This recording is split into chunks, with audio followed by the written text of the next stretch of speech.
Now हम आ गए हैं क्वेश्चन नंबर 4 पर। तो चलिए देखते हैं, काफ़ी लेंथी दिख रहा है बट इट्स वेरी इजी। यहाँ पे बहुत ही सिंपल से जो हम लोग केसेस यूज़ करेंगे, सबसे पहले इस पे हम लोग लगाएंगे लीनियर ऑपरेटर। से ये हो जाएगा D of cube minus 5d² plus 8 D and minus 4 and y को जो है हम लोग यहाँ पर कॉमन ले लेंगे यानी ये हो जाएगा e2 और x प्लस 3 e की पावर माइनस ऑफ x। इसको इक्वेशन नंबर 1 बोल देंगे। नाउ बनाएंगे characteristic equation. So this will become d of cube minus 5d² plus 8 d minus 4 equal to 0। So now synthetic division use करेंगे यहाँ पे, जो कि मैं बहुत ही क्लियरली समझा चुकी हूँ पीछे एक्सरसाइज में। एक्सरसाइज 8.1 था। सो नाउ यहाँ पर जो है हम लोग सिंथेटिक डिवीजन अगेन यूज़ कर देंगे। तो चलिए देखते हैं कि ये क्या होगा यहाँ पे हमारा फंक्शन, मतलब आंसर क्या बनेगा। सो ये हो जाएगा हमारे पास 1 minus 5 plus 8 minus 4। So let's solve this. 1 ले लेंगे, 1 तो नीचे ही आ जाएगा, ठीक है। अब 1 1 ज़ा 1, इन दोनों को सम करेंगे तो क्या आ जाएगा माइनस ऑफ 4 और ये हो जाएगा माइनस 4 एंड इधर से आ जाएगा हमारे पास 4। इन दोनों को मल्टीप्लाई करेंगे 4 आएगा एंड ये दोनों जो है हमारे पास हमें 0 दे देगा। और नाउ हमारा जो फंक्शन है, जो इक्वेशन है हमारा सॉल्व हो चुका है। ये हो जाएगा डी पॉजिटिव है, माइनस में ले लेंगे डी माइनस 1 एंड ये हो जाएगा हमारे पास जो फर्स्ट ऑर्डर होता है वो यहाँ पर ख़त्म हो जाता है हमारे पास, ठीक है। तो ये हो जाएगा हमारे पास d² minus 4d and plus ये हो जाएगा 4 इक्वल टू 0। सो ये हो गया है हमारे पास। नाउ क्या करेंगे यहाँ पे, इससे रूट्स निकालेंगे। तो सिंथेटिक डिवीजन हो गई है, अब इसको हटा देते हैं, ठीक है। बहुत हो गया सिंथेटिक डिवीजन का, ये भी हटा देते हैं। अब रूट्स निकालते हैं, ठीक है। रूट्स कैसे हो जाएंगे हमारे पास, d माइनस 1 इक्वल टू 0, यानी d जो है हमें 1 रूट दे देगा। ये हो जाएगा d² minus 4 of d plus 4 equal to 0। अब इसको सॉल्व कर लेंगे, यहाँ से जो है रूट निकाल लेंगे। सो यहाँ से रूट कैसे निकालेंगे, ये फॉर्मूला है हमारे पास, किस चीज़ का फॉर्मूला है, ये हो जाएगा d माइनस 2 का whole square, a minus b whole square का फॉर्मूला बन जाएगा। ये इसको क्लोज करेंगे, इसको ओपन करेंगे तो यही बनेगा, ठीक है, इक्वल टू 0। सो ये क्या हो जाएगा, हमें d की जो वैल्यू है वो दे देगा यहाँ पे d, इसको हम लोग लिख देंगे d minus 2 and d minus 2 equal to 0। से यहाँ से आ जाएगी d की वैल्यू 2 और 2, यानी यहाँ पर जो है हमारे पास वैल्यूज़ जो है, रूट्स जो है, रूट्स क्या है हमारे पास यहाँ पर, रियल है एंड रिपीटेड है। रिपीट भी हो रहा है ना, 2 और 2 रिपीट हो रहा है। So real and repeated. Now let's form the complementary solution यानी y ऑफ c, ठीक है। सो ये हो जाएगा हमारे पास y ऑफ c किस चीज़ के इक्वल आ जाएगा हमारे पास, c1 e की पावर ऑफ x। 1 पहले क्या था, x था, 1x था, तो ये हो जाएगा, नहीं रूट 1 था तो ये हो जाएगा x, ठीक है। एंड प्लस यहाँ पर हो जाएगा e की पावर ऑफ 2x, ठीक है। एंड नाउ ये क्या हो जाएगा हमारे पास, ये हो जाएगा हमारे पास c2 plus x c3 and that's all. हमारे पास जो था, एक m था 1 और दूसरा m था वो 2 और 2 था, तो 2 1 और साथ में ये हो जाएगा हमारे पास रिपीटिंग का फॉर्म। तो ये हो गया हमारे पास इक्वेशन नंबर 2। नाउ फॉर्म करेंगे p ऑफ i क्या था हमारे पास, पार्टिकुलर इंटीग्रल सोल्यूशन। तो y ऑफ c जो है अब हम लोग फॉर्म हो गया है, y ऑफ p की बारी आ गई है। y ऑफ p में 1 बाय क्या लिखेंगे हम लोग, यहाँ पे फंक्शन क्या था हमारे पास वो लिख देंगे। तो ये हमारे पास कुछ हो जाएगा इस तरह से, d³ माइनस 5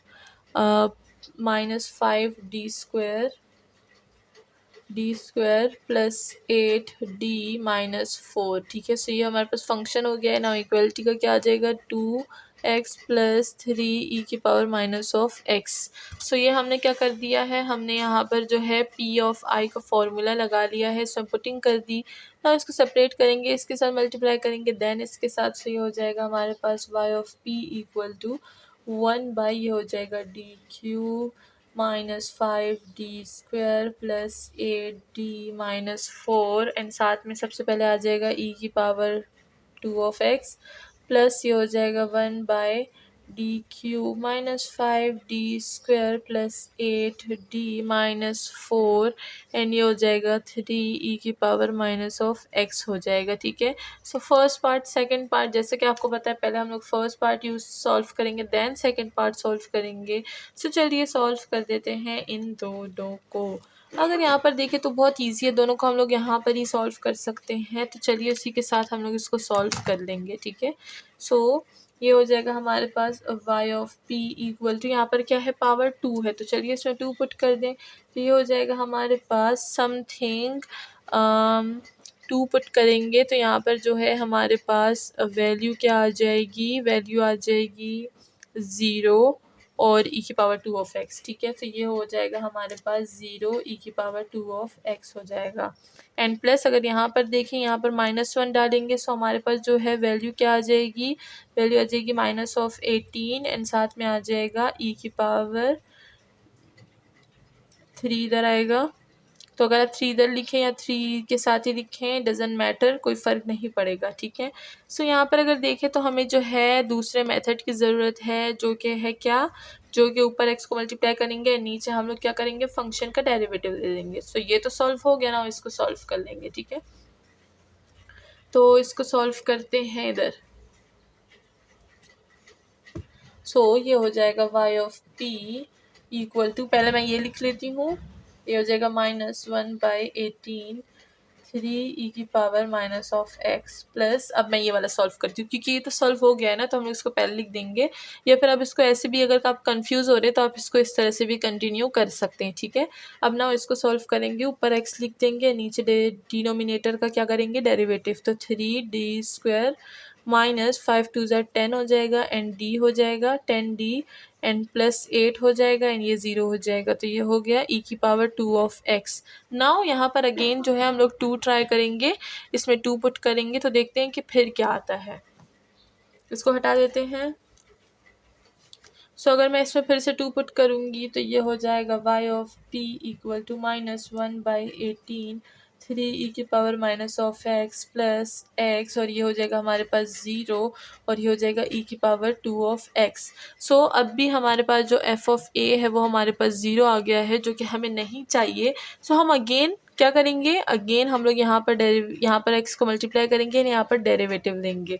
सो ये हो जाएगा y of p equal to -1/18 3e⁻⁻x plus x, और x क्या हो जाएगा, x² हो जाएगा, इसका अगेन डेरिवेटिव लेंगे, 3 2 6 हो जाएगा, 6d प्लस -10 हो जाएगा। ठीक है, सो नाउ दैट्स ऑल, हमारे पास और चीज़ें बची नहीं, वो हमारे पास कांस्टेंट है, 0 आ जाएगा। ठीक है, एंड नाउ यहाँ पर e⁻² ऑफ x हो जाएगा। अब इसमें 2 फिर से पुट करते हैं तो 2 6 12 हो जाएगा, 12 10, तो हमारे पास 2 बच गया नीचे। सो चलिए इसको पुट कर देते हैं एंड हमारे पास आंसर बस आ जाएगा। अब क्या है, ये माइनस है तो इसको माइनस वाले को बाद में लिखेंगे, पहले ये हो जाएगा x² e⁻² ऑफ x, यहाँ पर क्या आ जाएगा, 2 आ जाएगा, माइनस ये हो जाएगा 1/18 3e⁻⁻ ऑफ x। तो ये हो गया हमारे पास इक्वेशन नंबर 3। हमने yp को जो है सॉल्व कर लिया है, हमारे पास आ गया y ऑफ p।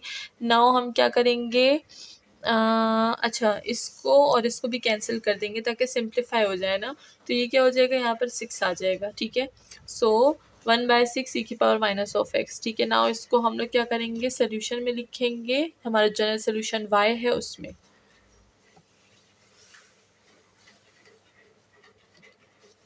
सो ये हो जाएगा हमारे पास y equal to y of c plus y of p। तो y हमारे पास y ऑफ c क्या था, y ऑफ c जो था हमारे पास, पीछे देखना पड़ेगा हमें फिर से, y ऑफ c था हमारे पास c1 e⁻x plus e⁻² of x c2 plus x c3 and फिर हम लोग जो है न्यू आंसर लिखेंगे, जो कि हमारे पास क्या था, प्लस x² और e⁻² of x divided by 2 -1/6 e⁻⁻ of x। ठीक है, सो 1/18 जो था वो 3 के साथ मल्टीप्लाई डिवाइड हो गया एंड यहाँ पर 6 आ गया। ठीक है, एंड दैट्स ऑल, ये हो गया हमारे पास जनरल सोल्यूशन, और इसी के साथ हमारा जो क्वेश्चन नंबर 4 है वो भी सॉल्व हो गया है। नाउ नेक्स्ट चलते हैं क्वेश्चन नंबर 5 की तरफ।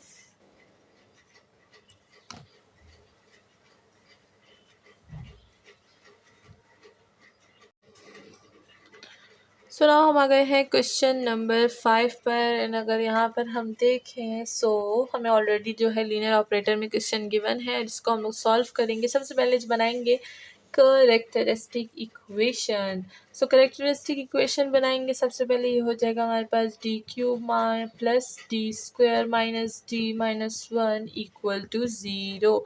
एंड यहाँ से अगर हम लोग देखें तो इसको हम लोग सॉल्व कर सकते हैं बाय सिंथेटिक डिवीजन। ये हो जाएगा हमारे पास 1 1 -1 और -1। सो हम लोग ले लेंगे 1 और ये 1 तो नीचे आ जाएगा, इससे 1 आ जाएगा। इन दोनों को सम करेंगे तो यहाँ पे 2 आ जाएगा, इन दोनों को मल्टीप्लाई करेंगे तो 2 आ जाएगा। इन दोनों को सॉल्व करेंगे से यहाँ पर 1 आ जाएगा, इन दोनों को मल्टीप्लाई करेंगे तो 1 आ जाएगा, यहाँ से आ जाएगा हमारे पास 0। एंड दैट्स ऑल, यही तो हमें चाहिए था। सो फंक्शन बनाएंगे, इक्वेशन बनाएंगे, d-1 हो जाएगा और फिर से यहाँ पर एक जो ऑर्डर है वो लेस हो जाएगा, तो ये क्या हो जाएगा d square plus 2d plus 1 and that's all equal to 0। तो ये हो गया है हमारे पास पूरा का पूरा हमारा इक्वेशन। d की वैल्यू आ जाएगी हमारे पास 1 और नाउ इसकी वैल्यू निकालेंगे, तो इसके लिए हम लोग बना सकते हैं फॉर्मूला, जो कि है d प्लस 1 का whole square equal to 1। So ये हो जाएगा d plus 1 equal to 0। So values क्या आ जाएंगी d की वैल्यू आ जाएगी -1 और -1, यानी यहाँ पर जो है हमारे पास रूट जो है रियल भी है और रिपीटेड भी है। तो चलिए इसके लिए जो है कॉम्प्लीमेंट्री फंक्शन जनरेट कर लेते हैं। So complementary function will be y of c equal to, ये हो जाएगा हमारे पास c1 e की power of x plus c2 plus x, c3 repeated है तो हम लोग इधर ये यूज़ कर लेंगे -1, ठीक है। ये 1 के लिए, -1 के लिए जो रिपीटेड था। नाउ बनाएंगे पार्टिकुलर इंटीग्रल, जो कि है हमारे पास y of p equal to 1/d³ plus D square minus D minus 1 and साथ में फंक्शन हमारे पास क्या है साइन ऑफ 2x है। और जब भी हमारे पास साइन आता है तो हम लोग जो है इमेजनरी पार्ट लेते हैं, जब कॉज आता है तो हम क्या लेते हैं, हम लोग रियल पार्ट लेते हैं, याद रखिएगा। साइन के लिए हम लोग इमेजनरी पार्ट यूज़ करते हैं और कॉस के लिए हम लोग यूज़ करते हैं रियल पार्ट, ठीक है। सो दोनों में जो है हमेशा ये डिफरेंस रखिएगा और याद रखिएगा कि कहाँ पर हम इमेजनरी और कहाँ पर हम लोग रियल पार्ट को यूज़ करते हैं। सो ये हो जाएगा हमारे पास इमेजनरी पार्ट, तो ये हो जाएगा, हम लोग इसको इस तरह से लिख देंगे y of p equal to 1/d³ plus D square minus D minus 1। ये लाइन बहुत ऊपर जा रही है हवाओं में, तो इसको सीधा कर देते हैं। एंड नाउ यहाँ पर क्या हो जाएगा हमारे पास, ये हो जाएगा इमेजनरी पार्ट और साइन को हम लोग लिख सकते हैं e की पावर आयोटा 2 ऑफ x। तो e की पावर आयोटा 2 ऑफ x हम लोग यहाँ पर लिख लेंगे। सो यहाँ पर जो भी हमारे पास पावर में है वो हम लोग d में पुट कर देंगे। तो चलिए देखते हैं ये हमारे पास क्या फॉर्म होगा। नाउ क्वेश्चन को भी हटा देते हैं। सो ये हो जाएगा हमारे पास y of p equal to 1/, वहाँ पर 2 आयोटा है तो यहाँ पर भी हम लोग 2 आयोटा लेंगे, तो ये हो जाएगा 2 आयोटा पे होल क्यूब हो जाएगा प्लस 2 आयोटा पे हमारे पास स्क्वायर आ जाएगा माइनस 2 आयोटा माइनस 1 एंड साथ में हमारे पास आ जाएगा e आयोटा ऑफ 2x, साथ में इमेजनरी भी लिखेंगे, ठीक है। उसको अभी छोड़ेंगे नहीं, जब हम लोग फाइनल yp निकालेंगे देन हम लोग फिर जो है इमेजनरी पार्ट को रिमूव कर देंगे, ठीक है। सो सबसे पहले अगर यहाँ पर देखें तो ये क्या हो जाएगा हमारे पास 2 का क्यूब क्या आता है, हमारे पास 8 आता है, तो ये हो जाएगा 8 और क्यूब में हम लोग क्या करते हैं, वो होता है हमारे पास आयोटा स्क्वायर हमारे पास -1 के इक्वल होता है, ठीक है, -1 के, तो आयोटा जो क्यूब होगा वो हमारे पास माइनस आयोटा के इक्वल होगा, ठीक है। तो ये हो जाएगा आयोटा माइनस आयोटा, तो ये -8 हो गया प्लस अगर हम लोग यहाँ पर देखेंगे तो आयोटा जो स्क्वायर है वो हमारे पास क्या होता है -1 के इक्वल, से ये हो जाएगा -4, 2 का स्क्वायर 4 और -4 हो जाएगा। ये हो जाएगा हमारे पास -2 आयोटा और ये -1 एज इट इज़ रहेगा।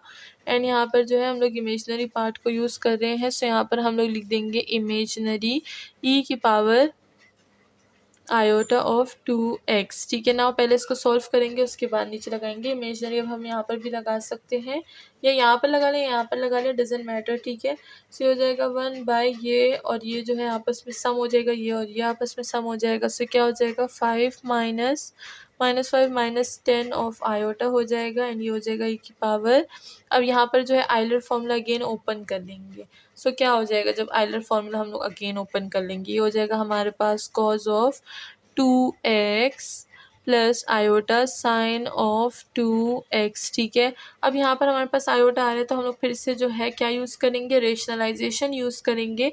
रेशनलाइजेशन में क्या यूज़ करेंगे, ये हो जाएगा हमारे पास -5 प्लस 10 आयोटा। ठीक है, डिवाइडेड बाय -5 प्लस 10 आयोटा। अब आप बोलेंगे मैम आपने तो कहा था रेशनलाइजेशन में अपोजिट वाला यूज़ करते हैं ना, जो साइन होता है, तो इसका अपोजिट यही है।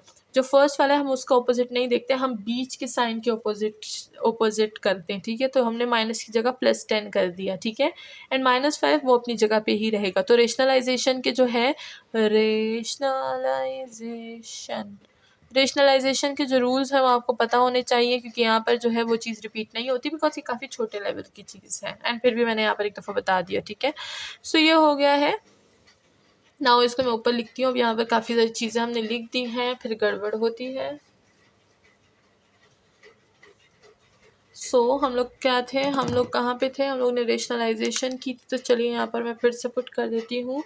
ये हो जाएगा हमारे पास इमेजनरी, एंड साथ में आ जाएगा हमारे पास cos of 2x plus iota sine of 2x divided by -5 plus 10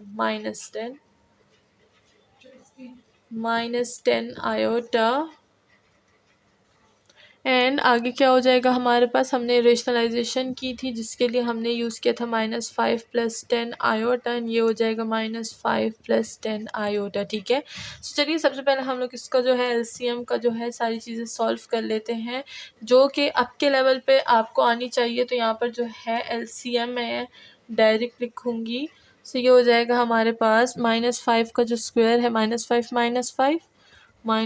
का whole square plus into minus, ये हो जाएगा हमारे पास माइनस, एंड 10 का जो है हम लोग होल स्क्वायर ले लेंगे। ठीक है, एंड ऊपर ये क्या हो जाएगा हमारे पास, ये हो जाएगा हमारे पास -5 cos 2 plus 10 iota cos of 2x -5 sin of 2x plus 10 iota square sin of 2x, and that's all. यहाँ पर जो है हमारा एलसीएम हो चुका है। नाउ इसको सॉल्व करेंगे, ये हो जाएगा इमेजनरी। यहाँ पे आ जाएगा हमारे पास 5 का 25, 10 का आ जाएगा हमारे पास +100, क्योंकि आयोटा स्क्वायर का भी -1 जो है वो यहाँ पर इंक्लूड हो जाएगा। ठीक है, सो ये हो जाएगा, इसको हम लोग एज इट इज़ लिख देंगे, जो कि है हमारे पास 125। ठीक है, एंड नाउ यहाँ पर जो है ऊपर की सोल्यूशन कर लेंगे। सो पहले जो है यहाँ से 5 को कॉमन ले लेंगे, बिकॉज 5 हर जगह आ रहा है। सो 5 को कॉमन ले लेंगे, एंड ये हो जाएगा हमारे पास 2 cos 2 of x minus sine 2 of x। ये और ये कैंसिल हो जाएगा हमारे पास, ये हो जाएगा इमेजनरी। ये हो जाएगा हमारे पास 2 cos of 2x minus sine of 2x, and साथ में नीचे डिवीजन में क्या आ जाएगा 25। ठीक है, सो ये हो जाएगा 25, और यही हमारे पास क्या है, इक्वेशन नंबर 4 है। अब अगर 3 हमने यूज़ नहीं की तो आप 3 इसको बोल दें, कोई भी इक्वेशन का नाम दे दें इसको। ना ये y ऑफ p हमारे पास जो है फुल फाइंड हो गया है। नाउ हम लोग क्या करेंगे, जनरल फार्मूले में पुट करेंगे इसको, यानी y में, और हमारे पास जो है आंसर आ जाएगा। So y equal to y of c plus y of p, तो y इक्वल हो जाएगा हमारे पास c1 e की power of x plus c2 plus x c3 e की पावर माइनस ऑफ x आ जाएगा, प्लस 1/25, ये हो जाएगा हमारे पास 2 cos of 2x minus sine 2 of x, and that's all. हमारे पास जो आंसर है वो आ चुका है। और इसी के साथ क्वेश्चन नंबर 5 भी सॉल्व हो चुका है। नाउ चलते हैं क्वेश्चन नंबर 6 की तरफ।